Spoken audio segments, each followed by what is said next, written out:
Power inverter அப்படி DC power convert பண்ணும். DC means direct current, AC means alternating current. Direct current power வந்து alternating current பவரை வந்து convert பண்ணக்கூடிய device, electronic device தான் வந்து இன்வெர்டர் அல்லது பவர் இன்வெர்டர்னு சொல்லலாம், அல்லது வெறுமையே இன்வெர்டர்னு சொல்லலாம்.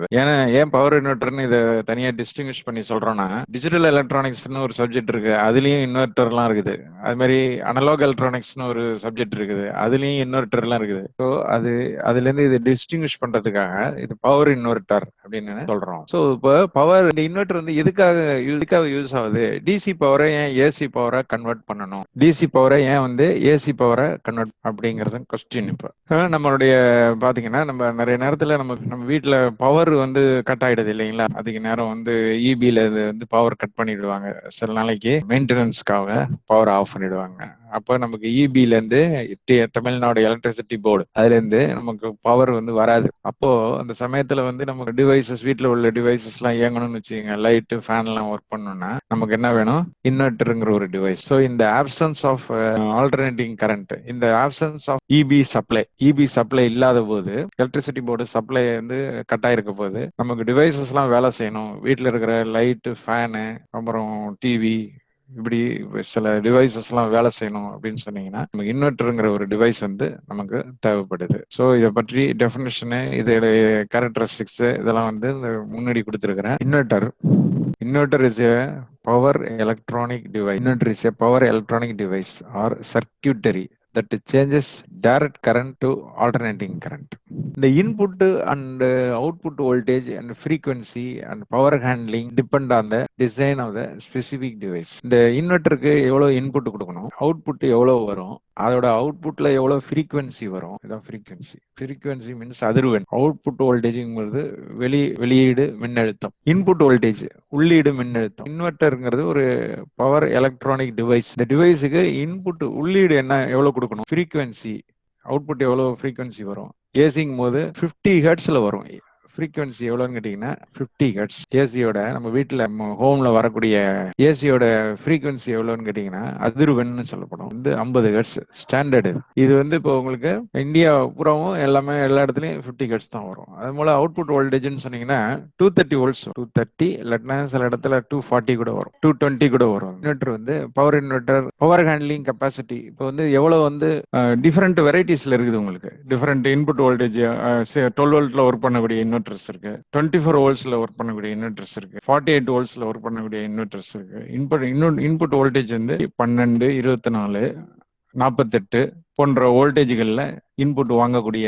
அப்புறம் அவுட்புட் வோல்டேஜ் வந்து இந்தியாவை பொறுத்தவரையிலும் ஸ்டாண்டர்டா தான் 230 வோல்ட். ஃப்ரீக்வன்சி வந்து இந்தியாவில் வந்து 50 ஹெர்ட்ஸ். ஸோ இந்த மாதிரி ஒர்க் பண்ணும். பவர் ஹேண்ட்லிங் வந்து depends on the design of the specific device. அப்படின்னா எந்த பர்பஸ்க்கு நம்ம இன்வெர்டர் யூஸ் பண்ண போறோம் அப்படிங்கிற பொறுத்து தான் வந்து பவர் அவுட்புட் கிடைக்கும். ஸோ 500 வாட்ஸ் இன்வெர்டர் இருக்குது, 1000 வாட்ஸ் இன்வெர்டர்ஸ் இருக்கு, 2 கிலோ இன்வெர்டர் இருக்குது, 2000 வாட்ஸ் தான் நான் வந்து 2 கிலோ வாட்னு சொல்றேன். போல 5 கிலோ வாட் இன்வெர்டர் இருக்குது, 5000 வாட்ஸ் அவுட்புட் கிடைக்கும். அது போல டிஃபரெண்ட் வெரைட்டிஸ்ல மார்க்கெட்ல வந்து என்ன இருக்குன்னு கேட்டீங்கன்னா இன்வெர்டர்ஸ் இருக்கு. இப்போ இன்வெர்டர்ங்கிறது என்னன்னு கேட்டீங்கன்னா இது வந்து ஒன்லி இப்போ கன்வெர்ட் பண்ணும். ஒரு டிசி பவரை ஏசி பவரை மாத்துமே ஒழிய இது வந்து இது inverter it self does not produce any power. Inverter does not produce any power. அதுல இருந்தே எதுவுமே ப்ரொடியூஸ் ஆகாது. இது வந்து டிசி கொடுத்தீங்கன்னா அது ஏசியா என்ன பண்ணும், கன்வெர்ட் பண்ணும். டிசி பவர் வந்து ஏசி பவரை கன்வெர்ட். அதனால நமக்கு டிசி சோர்ஸ் இதுல கொடுக்கணும். டிசி சோர்ஸ் வந்து பேட்டரியில இருந்தோ அல்லது சோலார் செல்ஸ்ல இருந்து கிடைக்கும். பேட்டரி வந்து பெரிய ரீசார்ஜபிள் பேட்டரி இருக்கு பாருங்க, காரு பஸ்ல எல்லாம் யூஸ் பண்றாங்க. 12 வோல்ட் பேட்டரி, ரீசார்ஜபிள் பேட்டரி,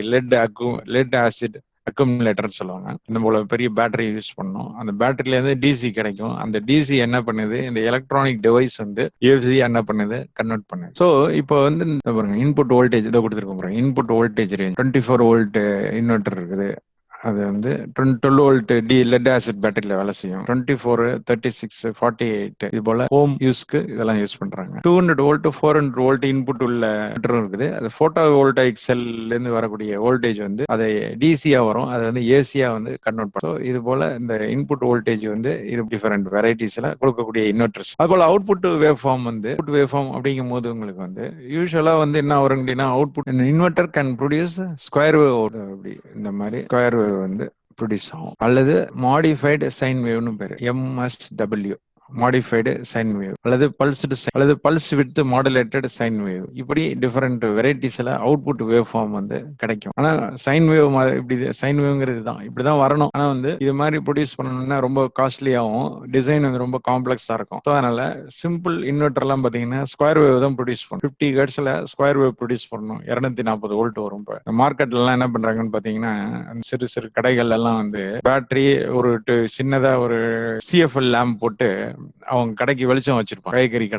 காய்கறி கடை அது மாதிரி ஈவினிங்ல வந்து ஸ்நாக்ஸ் கடை இதெல்லாம் பாத்தீங்கன்னா சிஎஃப்எல் பல்பு போட்டு இன்வெர்டர் ஒன்று வச்சிருப்போம். அதெல்லாம் பாத்தீங்கன்னா இந்த ஸ்கொயர் வேவ் வந்தாலே போதும். ஸ்கொயர் வேவ் வந்தாலே வந்து அந்த பல்பு என்ன பண்ணலாம், எரி விட்டுறலாம். ஆனா காஸ்ட்லி எக்யூப்மெண்ட்லாம் இருக்கு. இப்போ டிவிடி பிளேயர் இயக்கணும் அல்லது ஒரு டிவியை இயக்கணும், ஒரு கம்ப்யூட்டரை இயக்கணும் அப்படின்னு சொன்னீங்கன்னா பியூர் சைன் வேவ் வேணும். இந்த மாதிரி பியூர் சைன் வேவ் வேணும். ஸோ இப்போ சாதாரண அப்ளிகேஷன்ஸ் லைட்டிங் ஹீட்டிங் இதுக்கெல்லாம் வந்து ஸ்கொயர் வேவ் வந்தாலே போதும். உங்களுக்கு ஸ்கொயர் வேவ் அவுட்புட் வந்தாலே போதும் உங்களுக்கு. ஆனா வந்து இப்போ உங்களுக்கு வந்து கம்ப்யூட்டர் இயக்கணும் அல்லது டிவி இயக்கணும் அப்படின்னு பியூர் சைன் வேவ் வேணும். ஸோ இப்போ அதுல வந்து சைன் வேவ்ங்கும் போது அதுல டிஃபரெண்ட் இது இருக்குது. அதை சைன் வேவ் எப்படி வந்து purity of the sine wave எப்படி மெஷர் பண்றாங்க அப்படின்னு சொன்னீங்கன்னா டோட்டல் ஹார்மோனிக் டிஸ்டர்ஷன் டிஹெச்டி என்று சொல்லக்கூடிய ஒரு பாராமீட்டர் மூலியமாக அந்த சைன் வேவ் வந்து மெஷர் பண்றாங்க. டிஹெச்டி என்று சொல்லப்படும். இது எப்படி அதுதான் இதுக்கு ஒரு ஃபார்முலா இருக்கு. அப்புறமா சொல்றேன் உங்களுக்கு. 50% டியூட்டி சைக்கிள் உள்ள ஸ்கொயர் வேவ் வந்து அப்படின்னா 50% டியூட்டி சைக்கிள் உள்ள ஸ்கொயர் வேவ் வந்து எவ்வளவு டிஹெச்டி இருக்கும் அப்படின்னு சொன்னீங்கன்னா 48% டிஹெச்டி இருக்கு. டோட்டல் ஹார்மோனிக் டிஸ்டார்ஷன் அப்படின்னா பியூர் சைன் வேவ்ல இருந்து எவ்வளவு சதவீதம் வந்து வேவ் வந்து மாறி இருக்குது, சேஞ்ச் ஆயிருக்கு அப்படிங்கிறது அது 48% சேஞ்ச் ஆயிருக்கும். இந்த பியூர் சைன் வேவ்ல இருந்து இந்த சைன் ஸ்கொயர் வேவ் வந்து 48% சேஞ்ச் ஆயிருக்கு. ஆனா வந்து 3% டிஹெச்டி தான் வந்து ஸ்டாண்டர்டு. 3% டிஹெச்டி இருந்தா தான் உங்களுக்கு எக்யூப்மெண்ட்லாம் நல்லா வேலை செய்யும். 3%க்கு மேல டிஹெச்டி இருந்ததுன்னு வச்சுக்கீங்களேன், சைன் வேவ் வந்து பியூரா இல்லைன்னு அர்த்தம். அந்த கேஸ்ல என்ன ஆகும்னு கேட்டீங்கன்னா அந்த ஹம்மிங் நாய்ஸ் வரும். ஃபேன் போட்டீங்கன்னா ஹம்மிங் நாய்ஸ் வரும். இன்வெர்டர்ல ஃபேன் ஓடிச்சுன்னு சொன்னீங்கன்னா ஹம்மிங் நாய்ஸ் வரும் அல்லது ஓவர் ஹீட்டிங் ஆகும். இது மாதிரி பிரச்சனைகள்லாம் வரும். பரவாயில்ல அப்படின்னா யூஸ் பண்ணிக்கலாம். பாருங்க டிசி வந்து ஏசியா மாத்துறது எப்படி, டிசி வந்து ஏசியா மாத்தணும். டிசி இருக்கு, பேட்டரி பிளஸ் மைனஸ். ஸோ இது டிசி. இதை வந்து நம்ம ஏசியா கன்வெர்ட், ஏசி வந்து டிசியா கன்வெர்ட் பண்றது ஈஸி. உங்களுக்கு அதை வந்து டிசியா கன்வெர்ட் பண்றது எப்படி கன்வெர்ட் பண்ணலாம் அப்படின்னு சொன்னீங்கன்னா ரெக்டிஃபயர்னு ஒரு சர்க்யூட் இருக்கு. அதை யூஸ் பண்ணி ஏசி வந்து டிசியா கன்வெர்ட் பண்ணலாம். ஏசி வந்து டிசியா கன்வெர்ட் பண்றது ரொம்ப ஈஸி. அது ரெக்டிஃபயர்ங்கிற சர்க்யூட் யூஸ் பண்ணி பண்ணலாம். ஆனா பட் வந்து டிசியை வந்து ஏசியா மாத்தணும் அப்படின்னு சொன்னீங்கன்னா அதுக்கு இன்வெர்டருங்கிற அந்த இந்த டிவைஸ் வேணும் உங்களுக்கு. இது ஒரு பேசிக் டிசைன். இது ஒரு ஃபண்டமெண்டலுக்காக இது எப்படிங்கிறத இங்க போட்டிருக்கோம். உங்களுக்கு நெகட்டிவ் சைடுல என்ன பண்ணிருக்கோம், சுவிட்ச் ஒன்று கனெக்ட் பண்ணிருக்கோம். பாசிட்டிவ் சைடு என்ன பண்ணிருக்கோம், இந்த காயில் ஒன்று இருக்குது. இந்த இருக்கு பாருங்க, பிரைமரி காயில். இது பிரைமரி காயில். அதுல சென்டர்ல வந்து ஒரு டேப்பிங் வச்சிருக்காங்க. இந்த சென்டர் டாப்பிங் பேர். சென்டர் டாப்பிங்ல வந்து நடுமுனைன்னு பேர். சென்டர் டாப்பிங்னா நடுமுனை. இந்த காயிலுடைய நடுமுனை, மின் சுருளுடைய நடுமுனை. அதுல வந்து பிளஸ் கனெக்ட் பண்ணிருக்கோம். மைனஸ் என்ன பண்ணிருக்கோம்னு கேட்டீங்கன்னா இப்படியே ஒரு சுவிட்சுக்கு கனெக்ட். இந்த சுவிட்ச் வந்து இந்த பக்கமும் ஆன் பண்ணலாம், அது இந்த பக்கமும் ஆன் பண்ணலாம். இப்படி இந்த சுவிட்ச் வந்து ஆப்ரேட் ஆகும்.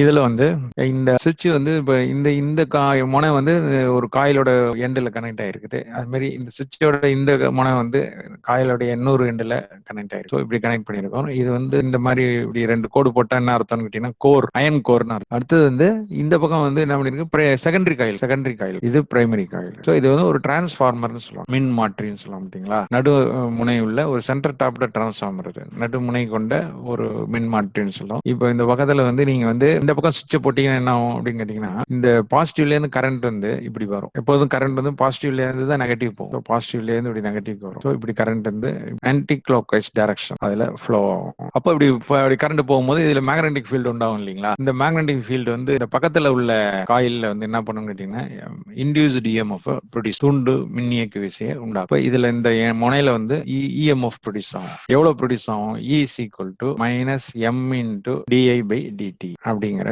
அளவுக்கு இங்க இஎம்எஃப் இங்க ப்ரொடியூஸ் ஆகும். இப்போ வந்து இந்த சுவிட்ச் இந்த பக்கம் போட்டீங்கன்னா இப்படி கரண்ட் போகும், ஆன்டி கிளாக் வைஸ்ல கரண்ட் போகும். அப்போ இங்க வந்து இஎம்எஃப் ப்ரொடியூஸ் ஆகும். சுவிட்சை இந்த பக்கம் நவுத்தினீங்கன்னு வச்சுக்கோங்க, இந்த சுவிட்ச் இந்த பக்கம் நவுத்தினீங்கன்னா இப்படி கனெக்ட் ஆகும்ல. அப்போ கரண்ட் வந்து இப்படி போகும், கிளாக் வைஸ்ல கரண்ட். ஸோ கிளாக் வைஸ்ல கரண்ட் போகும்போது முன்னாடி இப்போ இந்த பக்கம் இப்படி பிளஸ் மைனஸ்ன்னு இங்க இஎம்எஃப் ப்ரொடியூஸ் ஆச்சுன்னா இப்போ இந்த கேஸ்ல வந்து இந்த பக்கம் மைனஸ் ஆயிடும், இந்த பக்கம் பிளஸ் ஆயிடும். ஏன்னா முன்னாடி ஆன்டி கிளாக் வைஸ்ல கரண்ட் போச்சு, இப்போ வந்து கிளாக் வைஸ்ல கரண்ட் போகுது. ஸோ இந்த சுவிட்சை முன்னும் பின்னும் இப்படி ஆப்ரேட் பண்ணும்போது ஆன்டி கிளாக் வைஸ்ல கரண்ட் போகும், இந்த பக்கம் வரும்போது கிளாக் வைஸ்ல கரண்ட் வரும். அப்படியே clockwise anticlockwise மாத்தி ஆல்டர்னேட்டா ஆப்ரேட் பண்ணிட்டே இருந்தீங்கன்னா இந்த முனையில வந்து பிளஸ் மைனஸ் மைனஸ் பிளஸ் மறுபடியும் பிளஸ் மைனஸ் அப்படின்னு சொல்லி எதிர் எதிர் துருவங்கள் இதுல இஎம்எஃப்ல ப்ரொடியூஸ் ஆகும். இதுதான் ஆல்டர்னேட்டிங் இஎம்எஃப்னு பேரு. அதாவது மாறுதிசை மின்னோட்டம். ஸோ இது போல ஒரு பேட்டரி சோர்ஸை வச்சு ஒரு சுவிட்சை வந்து நீங்க வந்து இன்னும் பின்னும் இப்படியே ஆப்ரேட் பண்றீங்க.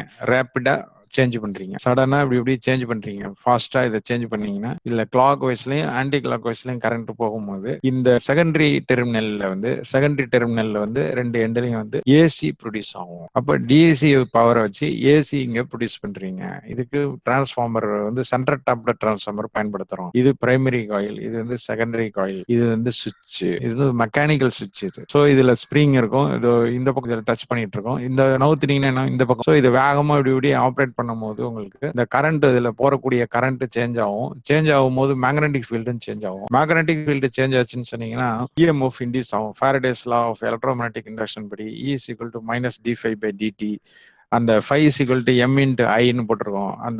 அதுதான் அதுல இருந்து தான் என்ன பண்றோம்னு கேட்டீங்கன்னா E = -m × di/dt அப்படின்னு போட்டிருக்கோம். எம்ங்கிறது mutual inductance between the pair of coils. Primary coil, இது செகண்டரி காயில். இது ரெண்டுக்கும் இடையில உள்ள மியூச்சுவல் இண்டக்ஷன். அப்படின்னு மியூச்சுவல் இண்டக்ஷன் என்ன? பரிமாற்று மின் தூண்டல். இந்த காயிலுக்கும் இந்த காயிலுக்கும் ஒரு பரிமாற்று மின் தூண்டல் இருக்கும். ஸோ மேக்னெட்டிக் ஃபீல்டு வழியா எலக்ட்ரிக் எனர்ஜி வந்து இந்த பிரைமரி காயில்ல இருந்து செகண்டரி காயிலுக்கு டிரான்ஸ்ஃபர் ஆகுது. இதான் வந்து டிரான்ஸ்ஃபார்மர்னு பேரு, மின்மாற்றி. ஸோ இங்க ஈங்கிற அந்த இஎம்எஃப் ப்ரொடியூஸ் ஆகுது. இதான் வந்து உங்களுக்கு இது பேசிக் இன்வெர்டர். இது வந்து ஒரு மெக்கானிக்கல் சுவிட்ச் வச்சு ஆப்ரேட் பண்ணிருக்கோம். இதே வந்து இந்த சுவிட்சுக்கு பதிலாக நீங்க இது வந்து வேகமா ஆப்ரேட் பண்ணணும். இது வேகமா ஆப்ரேட் பண்ண முடியாது இல்லைங்களா? ஒரு சுவிட்சை வந்து நம்ம ஆப்ரேட் பண்ணணும்னு சொல்லிட்டு அது மெக்கானிக்கல் டிவைஸ். அது வந்து குறிப்பிட்ட அளவுக்கு மேல அதை என்ன பண்ண முடியாது, வேகமா ஆப்ரேட் பண்ண முடியாது. அப்ப இதுக்கு பதிலாக என்ன பண்ண முடியும்னா இந்த சுவிட்சுக்கு பதிலாக சுவிட்சிங் ஸ்பீடை இன்க்ரீஸ் பண்றதுக்காக சுவிட்சிங் ஸ்பீடை வந்து இன்க்ரீஸ் பண்ணணும். அதாவது இந்த மாறி படுது பார்த்தீங்களா, இந்த கான்டாக்ட் இந்த கான்டாக்டுக்கு, இந்த கான்டாக்ட்ல இந்த கான்டாக்டுக்கு, இதை வந்து ஒரு செகண்டுக்கு 50 தடவை நீங்க சேஞ்ச் பண்ணணும். அதான் 50 ஹெர்ட்ஸ். இது ஒரு செகண்டுக்கு 50 தடவை சேஞ்ச் பண்ணணும். அவ்வளவு ஃபாஸ்டா வந்து ஒரு சுவிட்சால சேஞ்ச் பண்ண முடியாது நம்மளால. ஸ்டெடியா அந்த ஸ்பீட்ல சேஞ்ச் பண்ண முடியாது. அப்ப அதுக்கு பதிலாக என்ன பண்ணணும் கேட்டீங்கன்னா இதுக்கு பதிலாக ஒரு டிரான்சிஸ்டர் அல்லது எலக்ட்ரானிக் டிவைஸ் வந்து யூஸ் பண்றோம். டிவைஸ் வந்து யூஸ் பண்ணி என்ன பண்றோம்னு கேட்டீங்கன்னா இந்த மெக்கானிக்கல் சுவிட்ச் இஸ் ரீப்ளேஸ்டு பை எலக்ட்ரானிக் சுவிட்ச். எலக்ட்ரானிக் சுவிட்ச் is activated by oscillator R multi vibrator circuit மூலியமா ஆப்ரேட் பண்ணலாம். ஆப்ரேட் பண்ணீங்கன்னா இது ஃபாஸ்டா ஒர்க் பண்ணணும். இப்படி ஒர்க் பண்ணும்போது இந்த சர்க்யூட்ல கரண்ட் வந்து ஒரு இன்ஸ்டன்ட்ல வந்து கிளாக் வைஸ்லயும் ஆன்டி கிளாக் வைஸ்லயும், ஒரு இன்ஸ்டன்ட்ல வந்து ஆன்டி கிளாக் வைஸ்லயும் இப்படி மூவ் பண்றதுனால கரண்ட் மாறி இங்க போட்டதுனால அவுட்புட் இருக்கு பாத்தீங்களா, செகண்டரியில வந்து செகண்டரியில என்ன ஆகும்னு கேட்டீங்கன்னா மாறி கரண்ட் போகும். பிளஸ்ஸா இருக்கும் மைனஸா இருக்கும் போது கரண்ட் இப்படி போகும், இது மைனஸ் இது பிளஸ்ஸா இருக்கும் போது கரண்ட் வந்து இப்படி போகும். ஸோ மாறுதிசை மின்னோட்டம் இந்த அவுட்புட்ல ப்ரொடியூஸ். ஸோ இது போலதான் வந்து ஏசி வந்து டிசியா மாத்துறோம். ஸோ இந்த சர்க்யூட்டுக்கு பேரு சாப்பர்னு பேரு. சாப்பர்னு என்னன்னு கேட்டீங்கன்னா டிசிங்கிறது ஒரு டைரக்ட் கரண்ட். டைரக்ட் டிசி எப்படி இருக்கும் பாத்தீங்கன்னா கிராஃப் பாத்தீங்கன்னா அவுட்புட் வோல்டேஜ், இது டைம், எக்ஸ் ஆக்சிஸ்ல வந்து டைம்,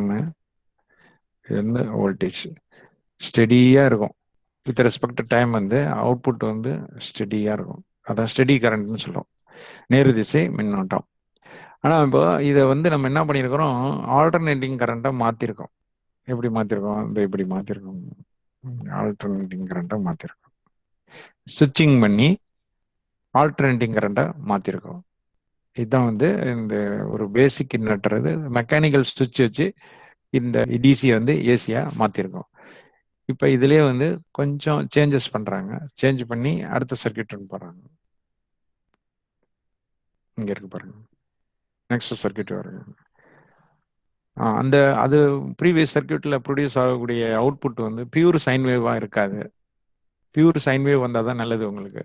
3% டிஹெச்டி, அதாவது டோட்டல் ஹார்மோனிக் டிஸ்டார்ஷன் வந்து 3%க்கு குறைவா இருக்கணும். அப்பதான் வந்து வீட்டில் இருக்கிற ஃபேனு லைட்லாம் சத்தம் இல்லாமல் வேலை செய்யும். ஹம்மிங் இல்லாமல் ஒரு ஹம்மிங் சவுண்டு வரும். அந்த ஹம்மிங் சவுண்டு வராமல் இருக்கணும்னா லெஸ் தென் 3% டிஹெச்டி உள்ள சைன் வேவ் ப்ரொடியூஸ் பண்ணணும். ஸோ அப்போ அதுக்கு வந்து இன்னும் கொஞ்சம் இந்த டிசைனை கொஞ்சம் வந்து என்ன பண்ணுறாங்க, மாத்துறாங்க கொஞ்சம். அதே பிரின்சிபிள் தான் பாருங்க. இதை பாருங்க, இந்த மாதிரி சென்டர் டாப்ல காயில், இது பிரைமரி, இதுவும் பிரைமரி, இதுவும் பிரைமரி. ஸோ இந்த இதில் பாருங்க பேட்டரியோட பாசிட்டிவ் இதில் கனெக்ட் பண்ணுங்க. நெகட்டிவ் என்ன பண்ணியிருக்காங்கன்னு கேட்டிங்கன்னா இந்த டிரான்சிஸ்டர் இருக்கு பாருங்க, என்பிஎன் டிரான்சிஸ்டர்னு சொல்லுவாங்க. அதை ஏன்னா ஆரோ மார்க் வெளியில வருது பார்த்தீங்களா? ஆரோ மார்க் வந்து இப்படி அவுட் சைட்ல வந்ததுன்னா இதுக்கு பேர் என்பிஎன் டிரான்சிஸ்டர்னு பேரு. இந்த டிரான்சிஸ்டர் வந்து இதை இருக்கு பாருங்க. இதுல இது சுவிட்சா வேலை செய்யுது. அந்த சுவிட்சுக்கு பதிலாக இந்த 2 டிரான்சிஸ்டர் போட்டிருக்காங்க. ஸோ இந்த 2 டிரான்சிஸ்டரும் மாத்தி மாத்தி ஆன் ஆகும். இது ஆன் ஆகும்போது இது ஆஃப் ஆயிருக்கும். இது ஆன் ஆகும்போது இது ஆஃப் ஆயிருக்கும். இப்போ இது ஆன் ஆயிருக்கும் போது என்ன ஆகும்? இதுல கரண்ட் போகும். இது ஆஃப் ஆயிருக்கும் போது இதுல கரண்ட் போகாது. அப்புறம் இது அடுத்த ஒரு சைக்கிள் என்ன ஆகும்னு கேட்டீங்கன்னா, இது வந்து ஆன்ல ஆகும், இது வந்து ஆஃப் ஆயிருக்கும். அப்போ அந்த சுவிட்ச் செய்யற வேலையை வந்து இந்த டிரான்சிஸ்டர் 2 டிரான்சிஸ்டர் என்ன செய்யுதுன்னு கேட்டீங்கன்னா, இங்க பர்ஃபார்ம் பண்ணுது உங்களுக்கு. அப்போ உங்களுக்கு வந்து இதுல வந்து இது இது ஏன் மாதிரி டிரான்சிஸ்டர் போட்டு போடுறோம்னா ஃபாஸ்டா ஒர்க் பண்ணலாம். அதாவது வேகமா ஆன் பண்ணி ஆஃப் பண்ணணும். அந்த 50 hertz speed 50 cycles per second இல்ல சைன் வேவ் வந்து ப்ரொடியூஸ் பண்ணணும். ரெகுலர் இன்டர்வல் என்ன பண்ணணும்? ஆன் பண்ணி ஆஃப் பண்ணணும். அது வந்து மெக்கானிக்கல் சுவிட்சால செய்ய முடியாது. ஸோ அந்த மெக்கானிக்கல் சுவிட்சஸ் நிறைய டிஸ்அட்வான்டேஜஸ் இருக்கு. உங்களுக்கு சீக்கிரமா வீணாப்படும், சத்தம் வரும், ஸ்பார்க் வரும். அதெல்லாம் இதுல வரவே வராது. இப்போ இந்த டிரான்சிஸ்டர் வந்து சுவிட்சா யூஸ் பண்ணீங்கன்னா நாய்ஸ் வராது, சத்தம் வராது. அந்த சுவிட்ச் போடும் போது ஆஃப் பண்ணும் போது வரக்கூடிய சத்தம் வராது. அப்புறம் வந்து என்ன ஆகுதுன்னு கேட்டீங்கன்னா ஸ்பார்க் ப்ரொடியூஸ் ஆகாது. அதுக்கப்புறம் வந்து பாத்தீங்கன்னா நெடுநாள் வராது, உங்களுக்கு லாங் லைஃப் இருக்காது உங்களுக்கு சுவிட்சஸ். பட் டிரான்சிஸ்டர் போட்டீங்கன்னா இதுல வந்து மூவிங் பார்ட்ஸ் கிடையாது. அதனால வேர் அண்ட் டேர், அதாவது அதிகமா தேய்மானம் அதெல்லாம் எதுவும் இருக்காது. வேர் அண்ட் டேர்ன்னு சொல்லுவாங்க, தேய்மானம் எதுவும் இருக்காது. அதனால லாங் லைஃப் கிடைக்கும். அப்புறம் ஃபாஸ்ட்டாகவும் ஆப்ரேட் பண்ணலாம். 50 சைக்கிள்ஸ் பர் செகண்ட் அந்த ஸ்பீடில் ஆப்ரேட் பண்ணணும். ஸோ இப்போ இந்த இடத்துல என்ன ஆகும்? இந்த மாதிரி இந்த பிரைமரியில் வந்து ஆன்டி கிளாக் வைஸ்லையும் கரண்ட் இப்படி போகிறதுனால இதில் வந்து இஎம்எஃப் இன்டியூஸ் ஆகும். இதில் வந்து இஎம்எஃப் இன்டியூஸ் ஆகும், ஆல்டர்னேட்டிங் கரண்ட் வந்து ப்ரொடியூஸ் ஆகும். ஸோ டிசி பவர் வந்து ஏசி பவர் என்ன செய்யுது? கன்வெர்ட் ஆகுது. ஸோ இது வந்து கொஞ்சம் இம்ப்ரூவ்டு டிசைன். ப்ரீவியஸ் படம் இருக்கு பாருங்க, இதுக்கும் வந்து இம்ப்ரூவ்டு டிசைன். இது இன்னொரு டிசைன் இருக்குது. இது இன்னும் அதை விட கொஞ்சம் பெட்டர் டிசைன். இந்த படம் பாருங்க, இந்த லோடு இங்க கனெக்ட் ஆயிருக்கு, இந்த லோடு கனெக்ட் ஆயிருக்குது, டிசி இங்க வச்சிருக்கோம், பேட்டரி இது பிளஸ் இது மைனஸ், இது ரவுண்டா போட்டிருக்கோம். ஆனா வந்து இப்படி நீங்க நினைச்சுக்கணும், இப்படி வந்து அது பேட்டரியா நினைச்சு கொடுத்துருவா நினைச்சுக்கணும். இது ஒரு டிரான்சிஸ்டர் T1 டிரான்சிஸ்டர். ரெண்டாவது T2 இன்னொரு டிரான்சிஸ்டர் இருக்கு பாருங்க. இது வந்து எமிட்டர், கலெக்டர், பேஸ். அது மாதிரி எமிட்டர், இந்த ஆரமார்க் உள்ளது எமிட்டர், இது வந்து பேஸ், வந்து கலெக்டர்.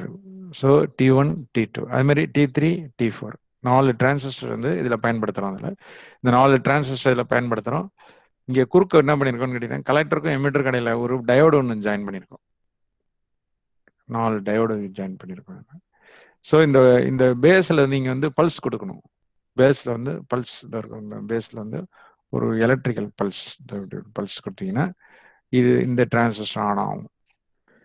இந்த டிரான்சிஸ்டர் ஆன் பண்ணிட்டு இந்த டிரான்சிஸ்டரையும் ஆன் பண்ணணும். ரெண்டையும் சைமல்டேனியஸா ஆன் பண்ணணும். இது ரெண்டையும் சைமல்டேனியஸா ஆஃப் பண்ணணும். T1 T2 T3 T4 T1ஐயும் T4ஐயும் சைமல்டேனியஸா on பண்ணணும். T2வும் T3யும் என்ன பண்ணணும்? ஆஃப் பண்ணிருக்கும். அப்போ கரண்ட் பாருங்க, அது பாருங்க, பாசிட்டிவ்ல இருந்து இப்போ இது ஆன் ஆயிருக்குது, இது ஆன் ஆயிருக்குன்னு வச்சுக்கோங்க. கரண்ட் வந்து இப்படி வரும், கரண்ட் இப்படி வரும். இப்படி வந்து இது வழியா ஆன் ஆயிருக்க டிரான்சிஸ்டர் வழியா வந்து லோடு வழியா போய் இப்படியே இங்க வந்து இப்படி ரிட்டர்ன் ஆயிடும். ஸோ கரண்டோட பாத் வந்து இப்படி வந்து இப்படி லோடு வழியா போய் இந்த பக்கமா வந்து திருப்பி இப்படி ரிட்டர்ன் ஆயிடும். இந்த பக்கம் போகாது, ஏன்னு கேட்டீங்கன்னா இது ஆஃப்ல இருக்குது. அப்புறம் என்ன செய்யணும்? அடுத்த சைக்கிள் என்ன செய்யணும்னா இது ரெண்டையும் ஆஃப் பண்ணிட்டு இது ரெண்டையும் ஆன் பண்ணணும். இது ஆன் பண்ணீங்கன்னா இதையும் ஆன் பண்றோம், இது ரெண்டையும் ஆஃப் பண்ணிடும். கரண்ட் என்ன ஆகும்னு கேட்டீங்கன்னா இப்படி நேரா வரும், வந்து இப்படி போகும். முன்னாடி ரைட் டு லெஃப்ட் போச்சு, இப்போ லோடுல வந்து லெஃப்ட் டு ரைட் போகுது. முன்னாடி லெஃப்ட் டு ரைட் போச்சு, இப்போ ரைட் டு லெஃப்ட் வருது. ஸோ கரண்ட் வந்து இந்த பக்கம் அப்படி வந்து லோடு வழியா வந்து இது வழியா வந்து இது ஆன்ல இருக்கிறதுனால இது வழியா அப்படி உள்ள போந்து இது வழியா வெளியில வந்துடும். இது ரெண்டும் ஆஃப்ல இருக்கிறதுனால அந்த பாத்துல போகாது. இப்போ இந்த மாதிரி 4 டிரான்சிஸ்டர் யூஸ் பண்றோம். அதுல 2 டிரான்சிஸ்டர் வந்து என்ன பண்ணும்? ஆன்ல இருக்கும், 2 டிரான்சிஸ்டர் ஆஃப்ல இருக்கும். அப்புறம் ஆல்டர்னேட் அடுத்த சைக்கிள்ல வந்து அந்த ஆஃப் ஆயிருக்கிற டிரான்சிஸ்டர் ஆன்ல வந்துடும், ஆனா இருக்கிற டிரான்சிஸ்டர் ரெண்டும் ஆஃப் ஆயிடும். ஸோ இதுல வந்து இது ரெண்டும் ஆன்ல இருக்கும் போது இது ரெண்டும் ஆஃப்ல இருக்கும். அதுமாதிரி இது ரெண்டும் ஆன்ல இருக்கும் போது இது ரெண்டும் ஆஃப்ல இருக்கும். ஸோ இப்படி மாத்தி மாத்தி ஆன் பண்ணணும், ஆஃப் பண்ணணும். இதுக்கு வந்து டிரைவ் பண்றதுக்கு, இதை டிரைவ் பண்றது டிரான்சிஸ்டர் நாளைத்தையும் டிரைவ் பண்றதுக்கு மல்டி வைப்ரேட்டர்னு ஒரு சர்க்யூட் இருக்கு.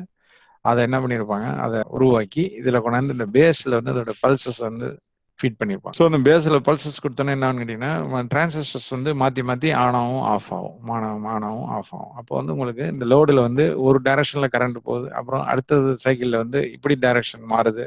அது மாதிரி எகைன் மறுபடியும் ரிப்பீட் பண்ணிகிட்டே இருப்பாங்க, மாற்றி மாற்றி ரிப்பீட் பண்ணிகிட்டே இருப்பாங்க. அப்புறம் எகைன் இப்படி போகும், எகைன் இப்படி வரும், எகைன் இப்படி போகும், எகைன் இப்படி வரும்.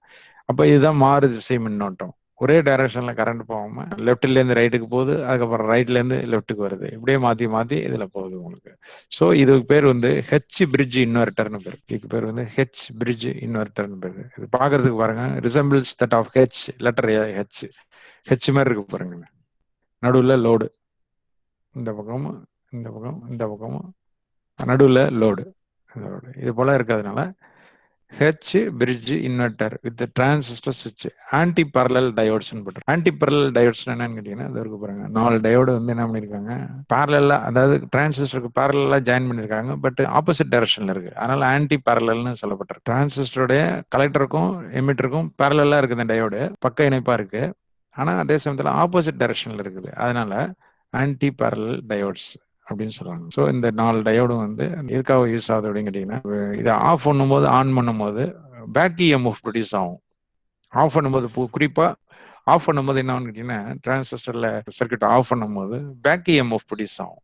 இப்போ இந்த இண்டியூஸ்ட் இஎம்எஃப் சொன்ன பார்த்தீங்களா, செல்ஃப் இண்டக்டன்ஸ்னால என்னன்னு கேட்டீங்கன்னா பேக் இஎம்எஃப் ப்ரொடியூஸ் ஆகும் உங்களுக்கு. இந்த பேக் இஎம்எஃப் வந்து இந்த டயோடு வழியா பைபாஸ் பண்றதுக்காக தான் இந்த டயோடு. அப்படி இதை பைபாஸ் பண்ணலன்னா இந்த டிரான்சிஸ்டரோட கலெக்டரும் எமிட்டரும் டேமேஜ் ஆயிடும். குறிப்பா டிரான்சிஸ்டரோட கலெக்டர் வந்து டேமேஜ் ஆயிடும். இந்த டேமேஜ் ஆகாம இருக்கிறதுக்காக என்ன பண்றாங்கன்னு கேட்டீங்கன்னா, டிரான்சிஸ்டரோட கலெக்டர் டேமேஜ் ஆகிறதுக்காக இந்த டயோடு ஒன்று போட்டிருக்காங்க. இந்த டயோடு 1, டயோடு 2, டயோடு 3, டயோடு 4. இதெல்லாம் வந்து ஆன்டி பேரலல் டயோட்ஸ் பேரும். ஆன்டி பேரலல் டயோட்ஸ் இது வந்து பேக் இஎம்எஃப்னால டிரான்சிஸ்டர் டேமேஜ் ஆகாம இருக்கிறதுக்காக இது ஜாயின். இதான் இப்போ உங்களுக்கு பேசிக் டிசைன் பார்த்தோம். உங்களுக்கு ஆனால் பண்ணோம், இது ஒரு டிசைனு, ரெண்டாவது இந்த டிசைன் ஒன்று, அப்புறம் ஹெச் பிரிட்ஜ் இன்வெர்டர் ஒன்று பார்த்தோம். அதுக்கப்புறம் இந்த பாருங்க, இந்த படத்தை பாருங்க, இந்த சைன் வேவ்னு போட்டிருக்கு, அப்புறம் ஸ்கொயர் வேவும் போட்டிருக்கு, சைன் வேவும் போட்டிருக்கு, வந்து ஸ்கொயர் வேவும் போட்டிருக்கு. ஒரு சாதாரண இன்வெர்டர்ல பார்த்தீங்கன்னா ஸ்கொயர் வேவ் தான் வரும் அப்படின்னு சொன்னாங்க. ஆனால் நல்ல ஒரு இன்வெர்டர் இருந்ததுன்னு வச்சுங்களேன், அது வந்து சைன் வேவ் தான் வரணும். உங்களுக்கு சைன் வேவ் வரணும்னா என்ன பண்ணணும் அப்படின்னு கேட்டீங்கன்னா, இதுக்கு பேரு இருக்கு பாருங்க. இது என்ன பண்ணிருக்காங்க, சைன் வேவ் என்ன பண்ணிருக்காங்க, ஃபூரியர் சீரிஸ் யூஸ் பண்ணி என்ன பண்ணிருக்காங்க கேட்டீங்கன்னா சைன் வேவ் அனலைஸ் பண்ணிருக்காங்க. சைன் வேவ் என்ன பண்ணிருக்காங்க, ஃபூரியர் சீரிஸ் யூஸ் பண்ணி அனலைஸ் பண்ணி இது வந்து ஃபண்டமெண்டல் வேவ். இது வந்து ஃபர்ஸ்ட் ஹார்மானிக்னு பேரு. இந்த போட்டிருக்கு பாருங்க, தேர்ட் ஹார்மானிக். இது இந்த கிரீன் கலர்ல இருக்கிறது வந்து தேர்ட் ஹார்மானிக்னு பேரு. இது வந்து ஃபிஃப்த் ஹார்மானிக். ஸோ இந்த ஃபிஃப்த் ஹார்மானிக், தேர்ட் ஹார்மானிக் இதெல்லாம் என்ன அப்படின்னு கேட்டீங்கன்னா, ஒரு ஸ்கொயர் வேவ் இருக்குன்னு வச்சுக்கோங்களேன். இப்போ ஸ்கொயர் வேவ்ங்கிறது என்னன்னு கேட்டீங்கன்னா நான் சினுசாய்டல் வேவ் என்று சொல்லுவோம். வந்து ஸ்கொயர் வேவ் வந்து ஒரு நான் சினுசாய்டல் வேவ். சினுசாய்டல்னா சைன் சம்பந்தமான வேவ்ஸ் எல்லாம் வந்து சினுசாய்டல்னு சொல்லுவோம். சைன் இல்லாம இந்த மாதிரி வந்து ஸ்கொயரா இருக்கிற வேவ் ஃபார்ம், ரெக்டாங்குலரா இருக்கிற வேவ் ஃபார்ம், ட்ரையாங்குலரா இருக்கும். சில வேவ் ஃபார்ம்லாம் வந்து ட்ரையாங்குலரா இருக்கும். சிலது வந்து ஷார்ட் டூத் வேவ், இதெல்லாம் ஷார்ட் டூத் வேவ் இப்படி இருக்கும். சிலது பாத்தீங்கன்னா ஸ்டெப் வோல்டேஜ் இப்படி இருக்கும். ஸோ இது மாதிரி இதெல்லாம் நான் சினுசாய்டல் வேவ்ஸ்ன்னு பேரு. சினுசாய்டல் வேவ்ஸ்னா சைன் வேவ் தான் சினுசாய்டல் வேவ்னு சொல்றோம். இந்த ஸ்கொயர் வேவ் வந்து நான் சினுசாய்டல் வேவ்னு சொல்றோம். நான் சினுசாய்டல் வேவ் ஃபூரியர் தியரம் கொண்டு அனலைஸ் பண்ணீங்கன்னா அப்படின்னு சொன்னீங்கன்னா அது வந்து நம்பர் ஆஃப் சைன் வேவ்ஸ் என்ன செய்யலாம், பிரிக்கலாம். அது பிரிக்கும் போது இது வந்து ஃபர்ஸ்ட் ஹார்மானிக்னு பேரு, இது ஃபண்டமெண்டல். அதுக்கப்புறம் ஃபர்ஸ்ட் ஹார்மானிக்னு வரும். ஃபர்ஸ்ட் ஹார்மானிக்னா என்னன்னா, ஃபர்ஸ்ட் ஹார்மானிக்ங்கிறது வந்து எஃப், செகண்ட் ஹார்மானிக்னா என்னன்னு கேட்டீங்கன்னா 2F, தேர்டு ஹார்மானிக்னா என்னன்னு கேட்டீங்கன்னா 3F.